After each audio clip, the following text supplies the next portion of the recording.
നാട്ടിലൊക്കെ പറയാറുണ്ട്, ഉച്ചയ്ക്ക് കൃത്യം 12 മണിക്കും രാത്രി 12 മണിക്കും പുറത്തിറങ്ങരുതെന്ന്. നമ്മളതൊക്കെ വെറും അന്ധവിശ്വാസമെന്ന് പറഞ്ഞ് തള്ളിക്കളയും.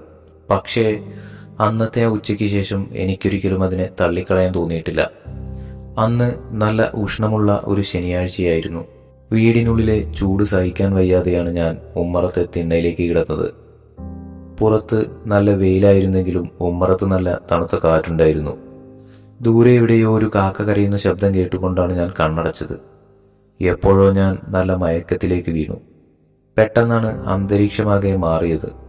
ചുറ്റും കേട്ടിരുന്ന പക്ഷികളുടെ ശബ്ദവും ദൂരെ നിന്നുള്ള വണ്ടികളുടെ ഹോണടിയും എല്ലാം പെട്ടെന്ന് നിന്നു. ഒരു ഭയാനകമായ നിശബ്ദത.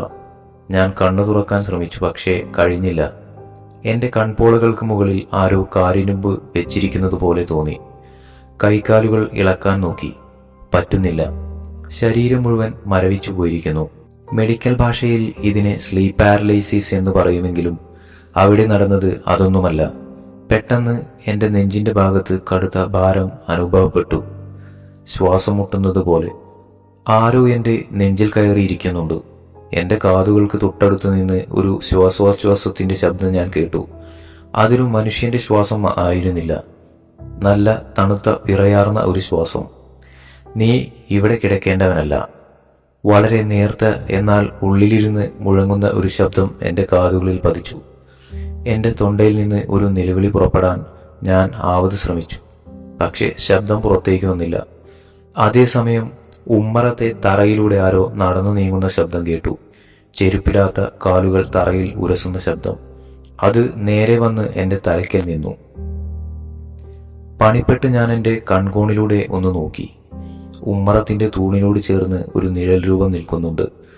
വെയിലിന്റെ വെളിച്ചമുണ്ടായിട്ടും ആ രൂപത്തിന് മാത്രം കരിനിഴലിന്റെ കറുപ്പായിരുന്നു. അതിന്റെ മുഖമുള്ള ഭാഗത്ത് 2 ചുവന്ന തിളക്കങ്ങൾ മാത്രം ഞാൻ കണ്ടു. അത് എന്നെ തന്നെ നോക്കി നിൽക്കുകയാണ്. പെട്ടെന്ന് മുറ്റത്ത് ഒരു കാക്ക വന്നിരുന്ന് ഉറക്കെ കരഞ്ഞു. അതോടെ ആ രൂപം പെട്ടെന്ന് അപ്രത്യക്ഷമായി. എനിക്ക് പെട്ടെന്ന് കൈകാലുകൾ ചലിപ്പിക്കാൻ പറ്റി. ഞാൻ ചാടി എഴുന്നേറ്റു. ശരീരം മുഴുവൻ വിയർത്തു കുളിച്ചിരുന്നു. ഉമ്മറത്ത് ആരുമുണ്ടായിരുന്നില്ല.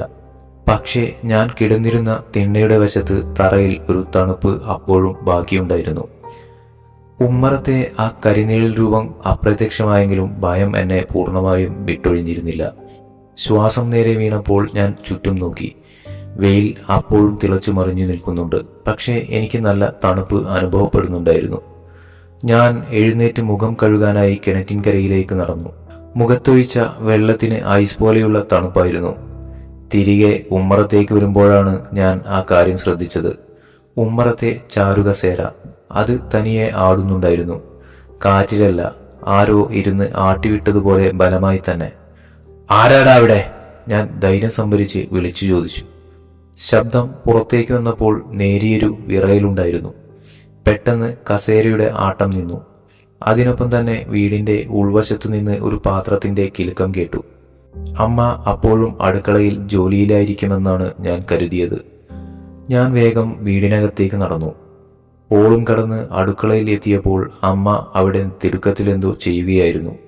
അമ്മേ, ഉച്ചയ്ക്ക് ഉമ്മറത്താരെങ്കിലും വന്നിരുന്നോ? അതോ അടുക്കളയിൽ നിന്ന് എന്തെങ്കിലും ശബ്ദം കേട്ടോ? ഞാൻ ചോദിച്ചു. അമ്മ തിരിഞ്ഞു നോക്കി നെറ്റിച്ചുളിച്ചുകൊണ്ട് പറഞ്ഞു, നീ എന്തൊക്കെയായി പറയണത്? ഞാൻ കഴിഞ്ഞ 1 മണിക്കൂറായതായി അടുക്കളയിൽ തന്നെയാണ്. ഇവിടെ ഒരു ശബ്ദവും കേട്ടില്ല, ആരും വന്നിട്ടുമില്ല. നീ ഉച്ചവെയിലത്ത് കിടന്നുറങ്ങി എന്തൊക്കെയോ സ്വപ്നം കണ്ടതാവും. അമ്മ അത് വെറുമൊരു സ്വപ്നമായി തള്ളിക്കളഞ്ഞെങ്കിലും എന്റെ മനസ്സ് അത് സമ്മതിച്ചു തന്നില്ല.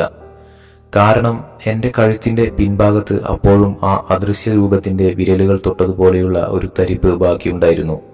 അന്ന് രാത്രി എനിക്ക് ഉറക്കം വന്നതേയില്ല. കാരണം എന്റെ കഴുത്തിന്റെ പിൻഭാഗത്ത് അപ്പോഴും ആ അദൃശ്യ രൂപത്തിന്റെ കൈവിരലുകൾ തൊട്ടതുപോലെയുള്ള ഒരു തരിപ്പ് ബാക്കിയുണ്ടായിരുന്നു. അന്ന് രാത്രി എനിക്ക് ഉറക്കം വന്നതേയില്ല. കണ്ണടയ്ക്കുമ്പോൾ ആ ചുവന്ന കണ്ണുകളുള്ള നിഴൽ രൂപം മുന്നിൽ തെളിയും. പിറ്റേന്ന് രാവിലെ ചായ കുടിക്കാനിരുന്നപ്പോൾ ഞാൻ മുത്തശ്ശിയോട് ഈ കാര്യം പതുക്കെ പറഞ്ഞു. മുത്തശ്ശി ചായക്കപ്പ് മേശപ്പുറത്ത് വെച്ചിട്ട് എന്നെ സൂക്ഷിച്ചു നോക്കി. നീ ഇന്നലെ കിടന്നത് ഉമ്മറത്തെ വടക്കേ മൂലയിലാണോ? മുത്തശ്ശി ചോദിച്ചു. അതെ, എന്താ മുത്തശ്ശി? മുത്തശ്ശി ദീർഘമായിട്ടൊന്ന് ശ്വാസം വിട്ടു. എടാ, അത് നീ കണ്ട സ്വപ്നമല്ല. പണ്ട് ആൾപ്പാർപ്പില്ലാതെ കിടന്ന ഈ പറമ്പിൽ ഒരു പഴയ കാവുണ്ടായിരുന്നു. ഉച്ചനേരത്ത് അവിടെ ചില സാന്നിധ്യങ്ങൾ ഉണ്ടാകാറുണ്ട്. നീ കിടന്ന വടക്കേ ഉമ്മറം ആ കാവിന്റെ നേരെ എതിർവശത്താണ് വരുന്നത്. വെയിൽ മൂത്തു നിൽക്കുന്ന സമയത്ത് അവിടെ കിടന്നുറങ്ങുമ്പോൾ നമ്മളറിയാതെ നമ്മുടെ മനസ്സ് ഒരു പ്രത്യേക അവസ്ഥയിലാകും. ആ സമയത്താണ് അവർ നമ്മളെ പിടികൂടാൻ നോക്കുന്നത്. നീ ഭാഗ്യത്തിനാണ് രക്ഷപ്പെട്ടത്. ഇനി മേലാൽ ആ സമയത്ത് അവിടെ കിടക്കരുത്. മുത്തശ്ശി പറഞ്ഞത് കേട്ടപ്പോൾ എൻ്റെ ഉള്ളിലൂടെ ഒരു മിന്നൽ പാഞ്ഞുപോയി. ഇപ്പോൾ ആ സംഭവം കഴിഞ്ഞിട്ട് നാളുകളേറെയായി. എങ്കിലും ഇപ്പോഴും ഉച്ചയ്ക്ക് 12 മണിയാകുമ്പോൾ എനിക്ക് ഉമ്മറത്തേക്ക് നോക്കാൻ ഒരു ഭയമാണ്. ആ തൂണിന്റെ മറവിൽ എന്നെയും കാത്ത് ആ കരിനിഴൽ രൂപം ഇപ്പോഴും നിൽക്കുന്നുണ്ടോ എന്നൊരു തോന്നൽ മനസ്സിനെ എപ്പോഴും അലട്ടും.